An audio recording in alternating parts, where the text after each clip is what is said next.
Hi everyone, and welcome to episode 4 of Orlando Magic UK's Penny for Your Thoughts. I'm joined, as always, by my friends Mikey Clark and Paul Bacon. How are you, boys? What's your Melvin mood? Melvin mood?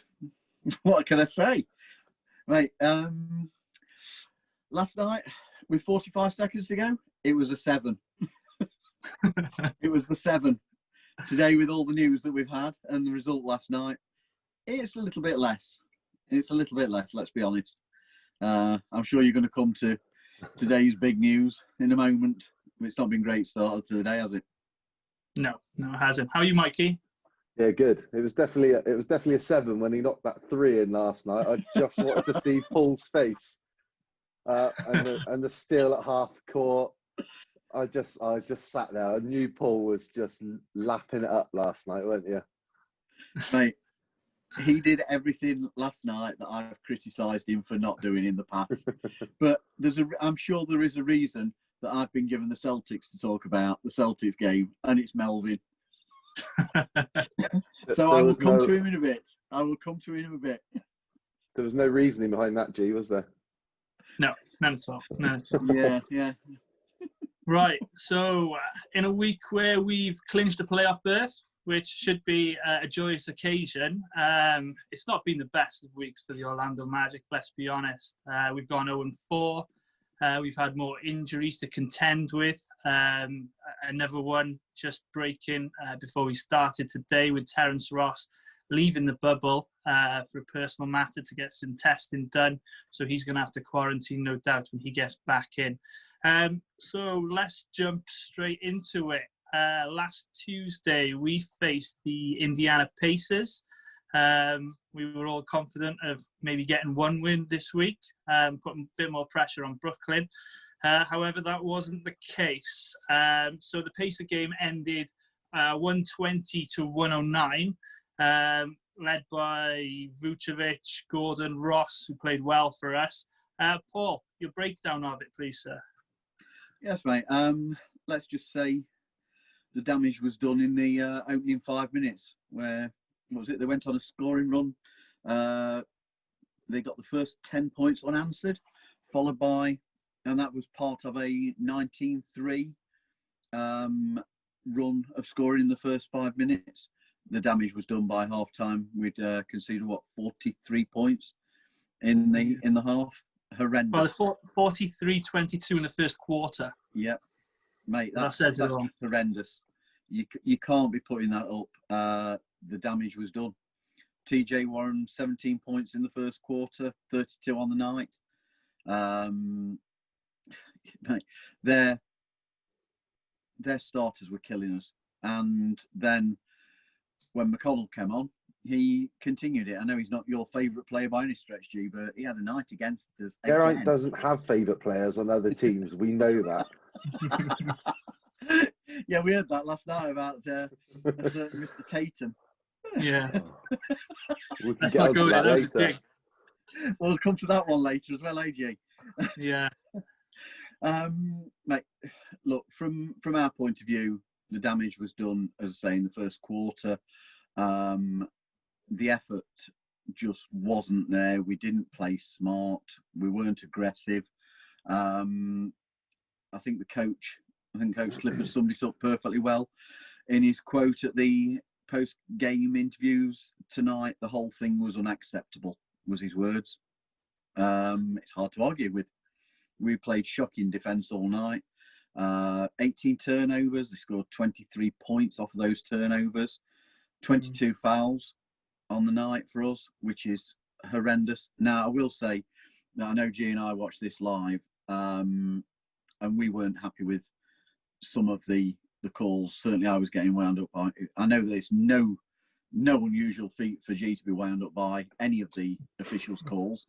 You know, Mikey and I regularly have a bet on how long it's going to take in the first quarter before you criticise them. Normally within a minute, I think. Yeah. Anybody who has 5 minutes in the sweepstake has definitely lost. Outside the first 2 minutes, you're beginning to risk it. Yeah. All right. But, mate, as you say, Vooch, for us, led us with 24, got his usual double-double. AG and Terence Ross both weighed in with 20. But overall, we just weren't good enough on the night. And let's be fair, we'd probably got an opportunity to do something in that game. I know we were still the 21 down by half time. We levelled. The second quarter was level. We took the third quarter, but mate, we'd left ourselves far too much to do, and we'd given them too much confidence to play with. And TJ Warren and Turner absolutely killed us. Yeah, we lost Michael Carter-Williams as well to a foot injury. We did. At the end of the second quarter. So that was Absolutely. just the start of things going backwards for us. Welcome to Hell Week. Yeah, you've picked up on all the points there. Markel Fultz got 10 points, 3 rebounds, 3 assists in 22 minutes. Short bursts. The team played well in the second half. I think I got my notes here somewhere. We did win the rest of the way after half time by 10. Yep. So small positives to think about. But yeah, like you said, positive. Yeah, you just don't know if the Indiana Pacers just pulled their foot off the gas pedal. Pardon the pun. But yeah, wasn't a good night at the office. And so we move then to our second game back to back, and that was the Toronto game, which Mikey's going to have a quick chat about. The score ended 109-99 in favour of the Toronto Raptors. Now, I'm going to bite my tongue and not say anything nasty about Mr. Kyle Lowry, so I'll leave that to Mikey. Oh, I've got it written down, ready. We're all weighing in, I think. I think it was a good reminder of how good Toronto are, wasn't it? Especially on the defensive end. They held us to 35 points in the first half. That was a season low. The first quarter, we just never got anything going, did we? Vooch struggled all game. I think he had 12 points on the night. We think back to last season when we played them in the first round of the playoffs. And Vooch just hates playing against Marc Gasol, doesn't he? He's just not a good matchup for him. He's got a bigger body. He's more physical than Vooch. He can push him off the block. It's just not. I think looking ahead slightly to the first round when we're going to play Milwaukee, I think we're all somewhat relieved we're not playing Toronto, especially with Isaac not there. Definitely, I'd agree, Mike, 100%. I think that Isaac obviously can match up with Siakam. So with him not there, I think we've not necessarily dodged a bullet because we're still playing Milwaukee. But it just proved that they're not a good matchup for us. I mean, we just never got going, did we? We had a bit of a run in the second half. I think we got the lead down to 12 a couple of times. But it never really felt... 7, Mikey, wasn't it? Was it 7? Sorry. 7, yeah.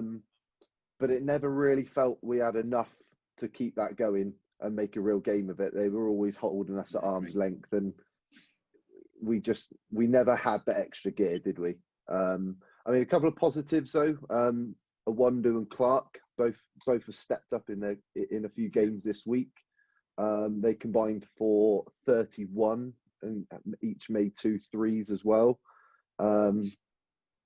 But again, I think it was a bit of a carryover from the Indiana game as well, that the start of the week with the Isaac injury last weekend against the Kings, it just felt we'd come out flat in those first couple of games, didn't it? And we gave ourselves too much to do later in the game, and we could never recover from it.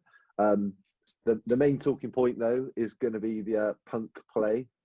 Shall we put it politely? Cheap shot. When Kyle Lowry decided to hack at Gordon on a dunk attempt in the third quarter. I think he left the game. Was it a strained hamstring the way he landed? Yeah. An hamstring tightness. And overstretched that left leg as he landed on the right.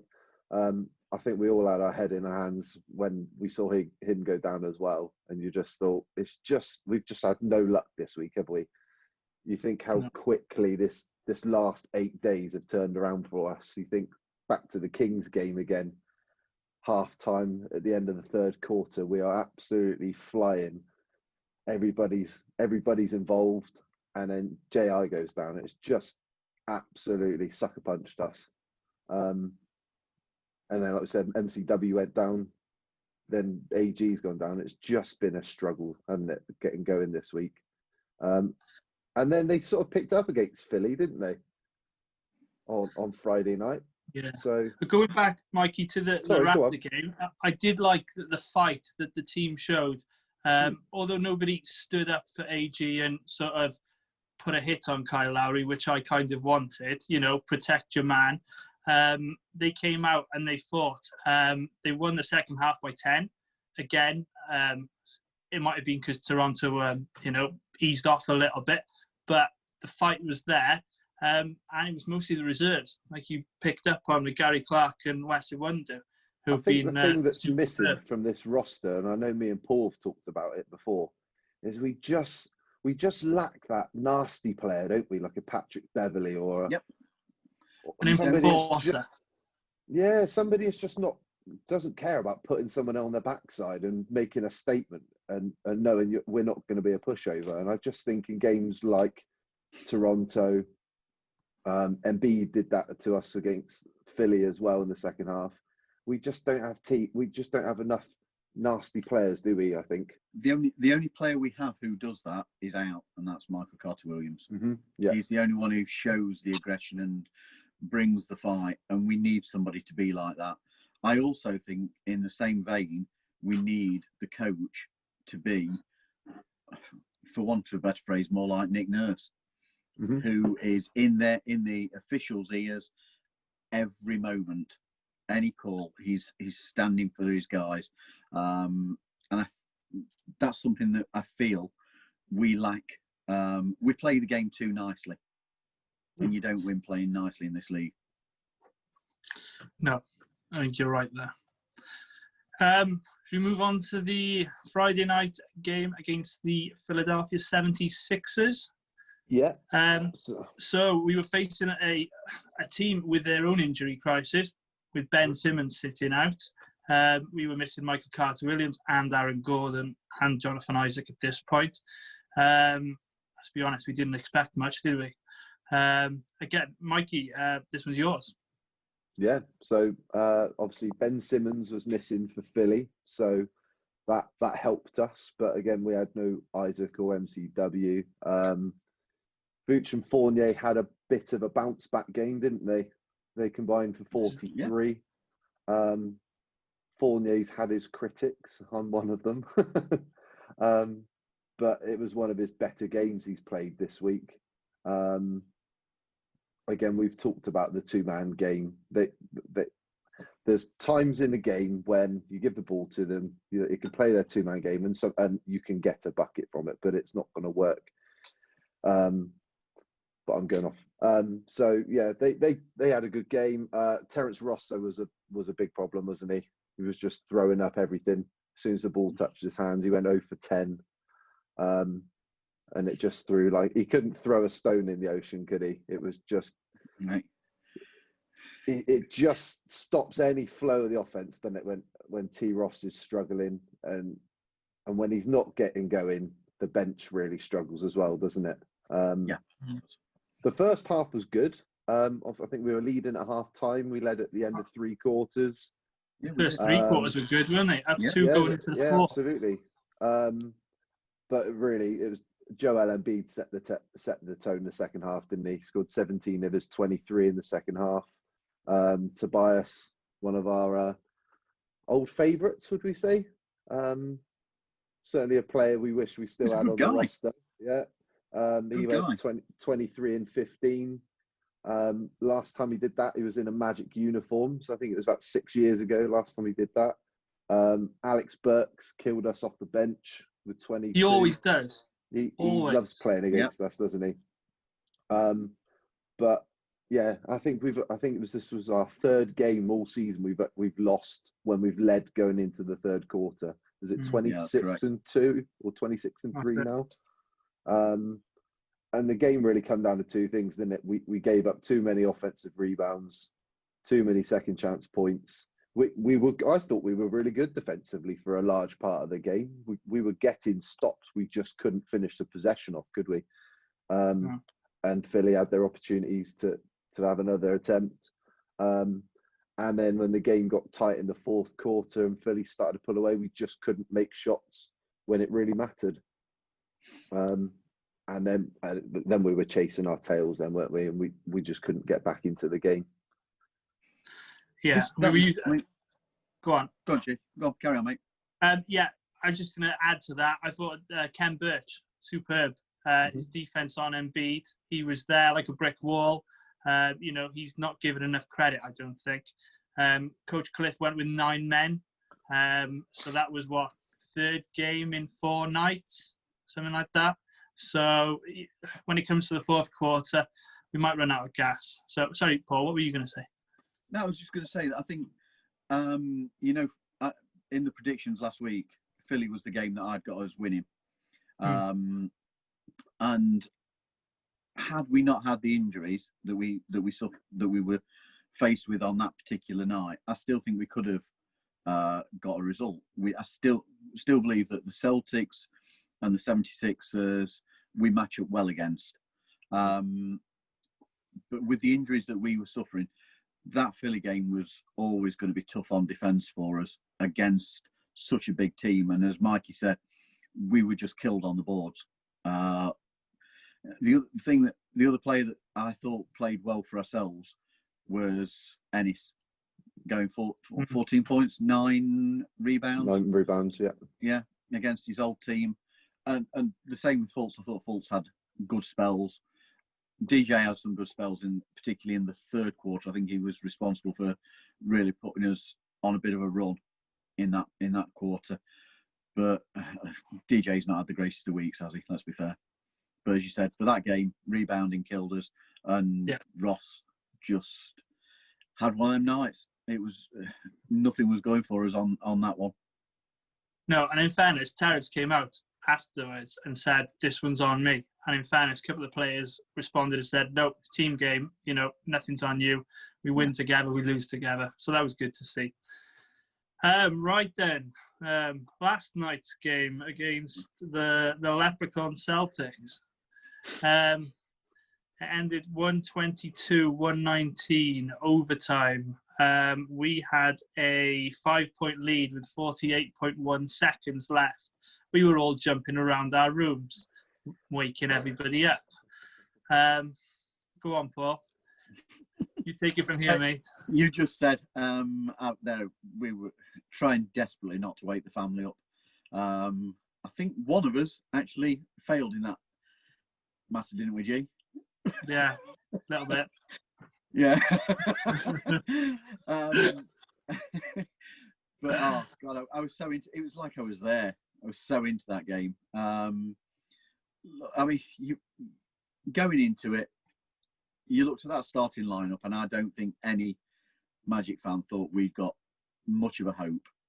Of our regular starting 5, there was Vooch, and that was it. I know DJ started before. I know Ennis has started before, and can be in the rotation on a regular basis. But of our regular starting 5 that you go for, if everybody was fit, there is Vooch, and that was it. I don't know if this is correct, but I've read somewhere today that the 5 that we had as a starting group, not only had they never started together, they'd also never been on the court in a game together. Yeah, that's right. I heard that as well. That's an ask for them to go out and perform in the way that they did. We were going up against a full-strength Celtics team, and they are a good team. Let's be fair to them. They have a very, very good balance. On the night, Vooch went for his usual double-double. 26 and 11.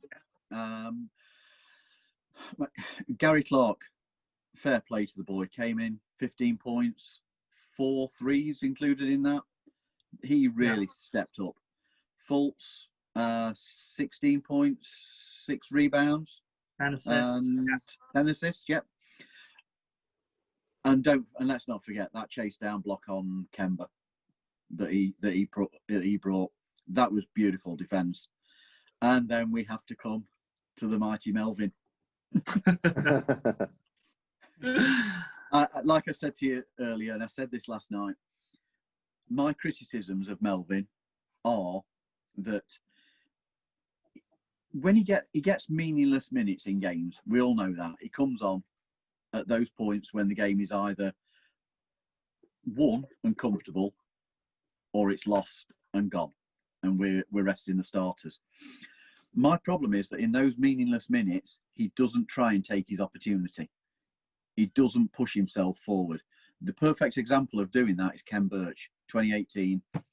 Playing in meaningless games, we were already well out. The game, by a lot of the times, by the point that he came on, along with various other lads from the Lakeland side of things, he played his heart out and he got himself a role on the team.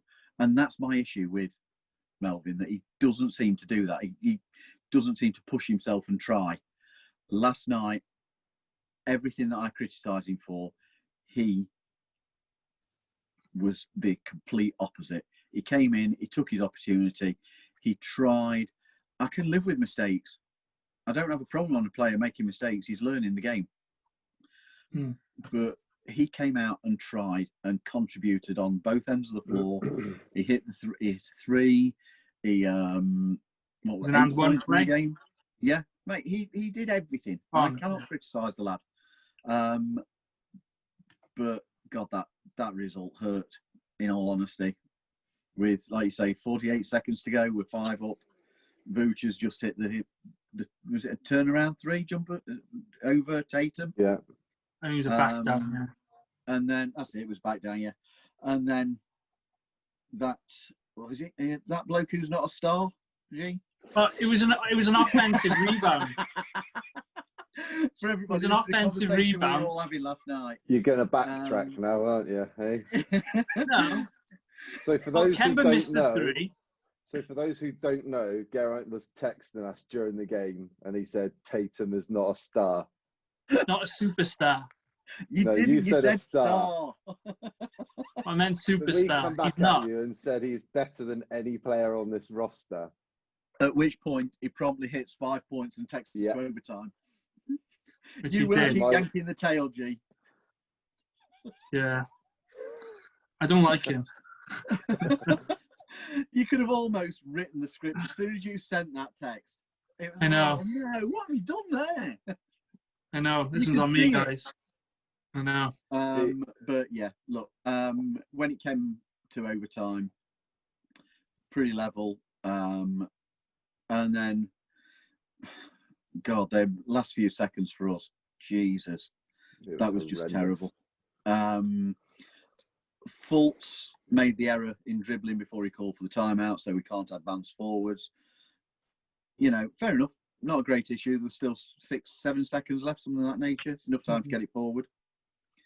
But oh, what a messy play that was. DJ just didn't get it right. Thankfully, we still got the shot away. Vooch threw up a reasonably decent effort that hit the iron, but oh, that was a messy play. It really was. The problem was on that last play, with not being able to advance the ball, is we needed a 3, didn't we, to send it to a second overtime. So all the Celtics were going to do was just guard every man out on the perimeter. There wasn't any space. There was no space for anybody to create any room for anybody else with a screen or anything like that. It was just horrendous, wasn't it? Oh, it was, I got a text from one of the friends out in the States who somebody thought we're all still really into the game, aren't we, at that point? And this text somebody took perfectly. Well, that was disappointing. That's all it said. Yeah. It just sums it up. Well, we've got a chance here and we just didn't do anything with it. It really was. But other than them last few seconds, that was a great effort by every member of the team. And we gave a very, very good Celtics team a hard game and close to being as much as they could handle. We acquitted ourselves well. And the lads who came in to cover for the absences did so particularly well. Fair play to them. No, brilliant. It's funny that you mentioned that, Paul. Sorry, G. But Right. I think we all agree we were really happy with the effort for the most part last night. Yeah. And what was baffling was Steve Clifford coming out after the game and saying, I thought it could have been better. Yeah, I didn't get that. No, that really Did not baffled get me. that. He was. I wouldn't say he's full of praise of DJ. I think he was trying to look after him a little bit after the game, but I thought the effort was much more than we ever expected, wasn't it? Going into last night's game with the injuries we had, and like I said, going up against a full strength Boston team. No, that's it. One point I was going to pick up on was the lineup at the end of the fourth quarter when they'd made the three. We were up 2. We had the ball. DJ's got the ball. Markel's on the floor. I'd have rather Markel had the ball and DJ out on the side as a shooter. I think Markel's better getting to the rim, better playmaker, just can do a lot more with it. And unfortunately, we saw DJ take up a lot of the shot clock and run into the tall trees. So it wasn't the best possession. And what you guys have said about the overtime possession as well wasn't right. And I'd have had Markel take that 3. He wasn't having a leaning 3 like Vucevic had. He hadn't made one all game, but his numbers weren't too bad.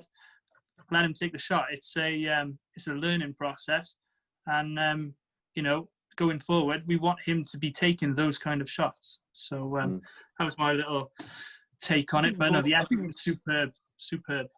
I think we've all also said that we prefer to see Markel with the ball and DJ to be going to the wing because he has got a good 3-point shot on him. Yeah. No, that's it. But hey, it's what it is.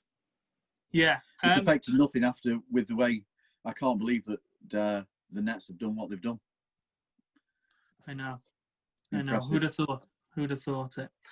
So just a little quick recap then. Is there any player, for me, the last 4 days, Gary Clark has been absolutely superb. He's come in, he's filled the role. His defense has been superb.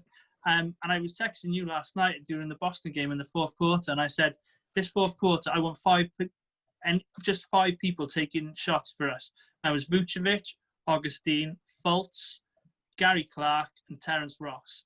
I got that much confidence in the boys shooting the ball. It's been revelation, and I hope he sticks around. Any standouts for you last week, player-wise? I would say, I'm going to say Wes. He always comes in ready to play, doesn't he? Whether he starts or he comes off the bench.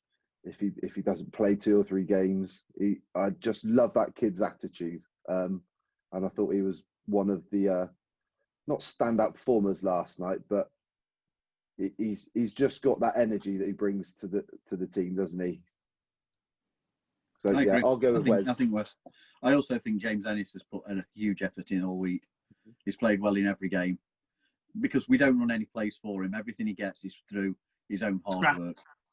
Yeah, definitely.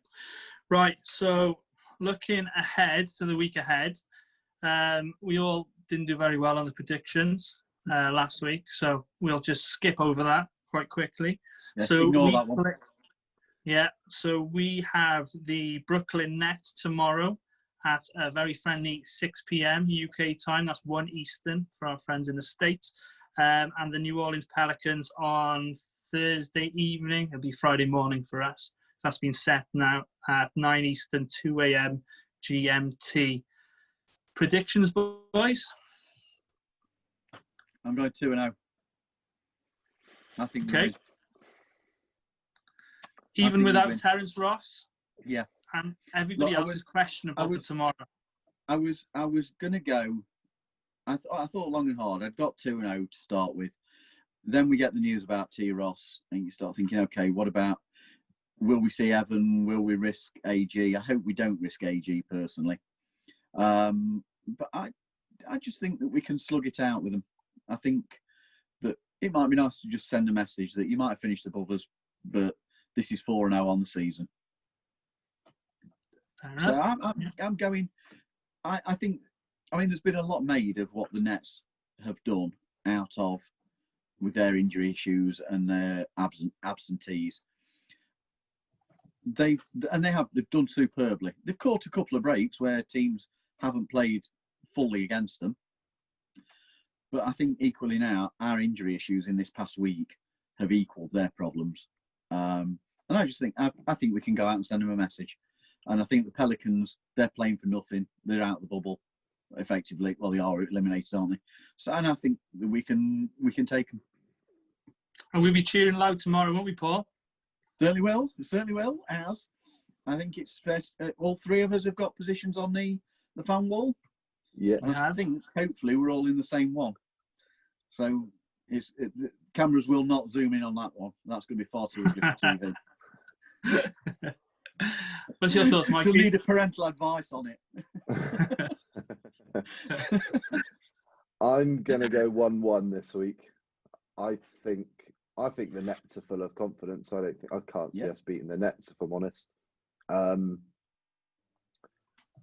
just think we've just been decimated with injuries, haven't we? And yeah, I don't see us beating the Nets. I think the Pelicans, what are they now? They are they're 2 games back of Portland, so they're not going to catch Portland, are they? For the ninth place in these.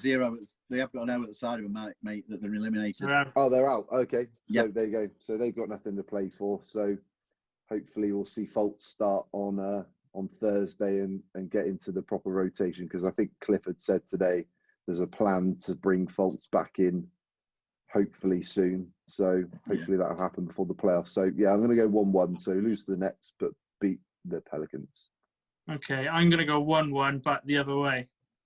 I think we'll beat the Nets just because I think they'll want it more. And Brooklyn might start resting people now as well, even though they've got not many people to rest. I just think New Orleans is a superior team to Brooklyn. And I think that Zion will want to put a show on just to, if he gets many minutes, just so we can, remember what he can do for the off season. So I'm going to go 1-1, beat Brooklyn, lose to New Orleans. So that brings us to so next week we'll be having a playoff preview show with the playoffs starting on August the 17th. Times and dates of the games against Milwaukee have not been decided as yet, so I'm sure we'll drop them in next week. So this brings me to my favourite part of the show. I know Paul's. It's the quiz. It's the quiz. Just another opportunity to embarrass myself.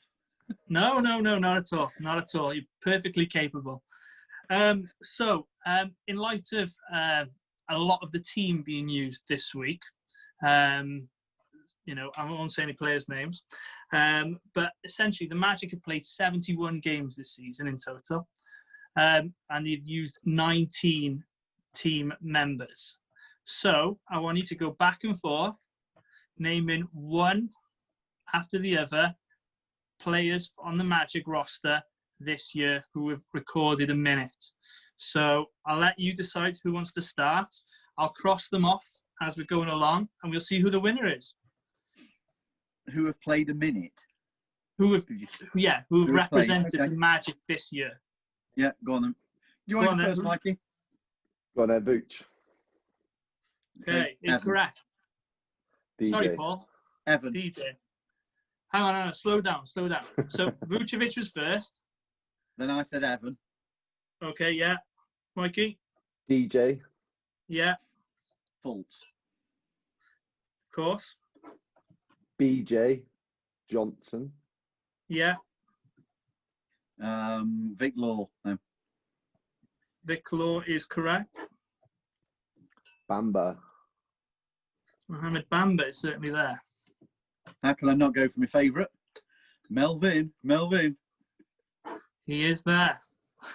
Where's the Wundu? Wundu is there. Kem Birch is there. MCW. Correct. Have we had Aaron Gordon yet? We haven't. JI. Yeah. Al Farouk Aminu. You've got me now. Paul, stop looking at the roster. There's 5 left. It's all right. T. Ross. Correct. Pressure's on Paul. How many have we got now? 4 left. 4. Yeah.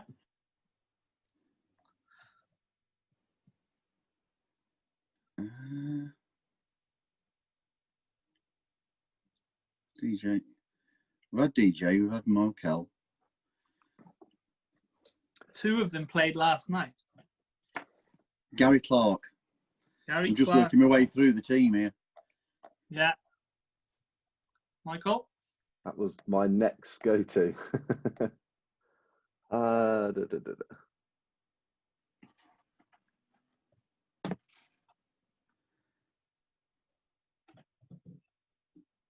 Oh, got one. There's 3 left. Yes, I've got 3 one. left. Who am I missing? I'm struggling now.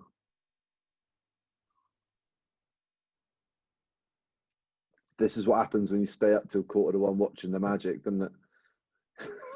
Want a clue? Brain freeze. Go on. Somebody who started last night. Hey, who started last night? Oh, Christ. I've got 2 now. I can't believe we missed him out. Yeah. It's even worse. It's obvious. Go on then. Who started last night? DJ Wes Ennis. There you go. Ennis. Back Yeah. in the game. I'm You've struggling. 2 left. Josh Maggette. Josh Maggette. Oh no.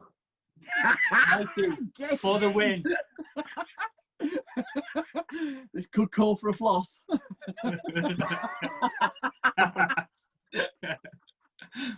Oh no. Josh Maggette.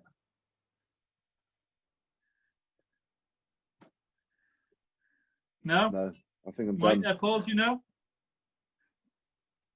Mate, no, I can't come up with it. Can't be on the roster now though. That's what No, I'm he's thinking. not It's got to be on the somebody roster that's gone, that we've waived. Should we just put you out of your misery? Yeah, go. Emile Jefferson. Oh, of course it is. Yes. So, Of no, you did course. well. You did well. 18 out of 19 points. Fair play. So, just a little bit extra.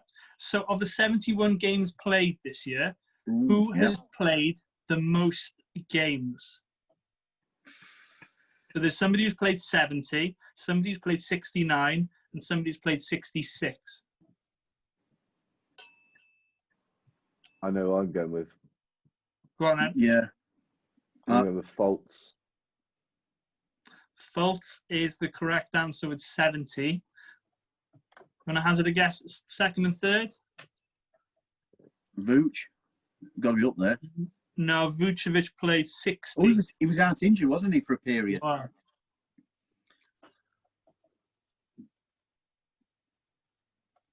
That's a good question. I would imagine. I guess We've DJ had a lot of injuries this year. Has DJ been up there? DJ's missed a few games. DJ has played 55. He's been out more than you think, hasn't he? Evan? No, because he had the elbow injury, didn't he? Evan played 66. He's third. Okay. AG. What about Kem? No, it's not Kem. Kem has played I'm really doing well, aren't I? Here. 46. And who did you say, Mikey? AG. AG has played 62. He features, he's normally one of the first off the bench. Ross. Oh, T. Ross. Terence Ross. Yeah, so Fultz was 70, 69 for Ross, 66 for Fournier. So that wraps up the quiz and the episode. Thank you very much for joining me. be sure to follow all our social media accounts. We'll be keeping busy. Be more Magic moments tomorrow. Any feedback, we'd love to hear it. And we look forward to your company next week. Thanks, and go Magic.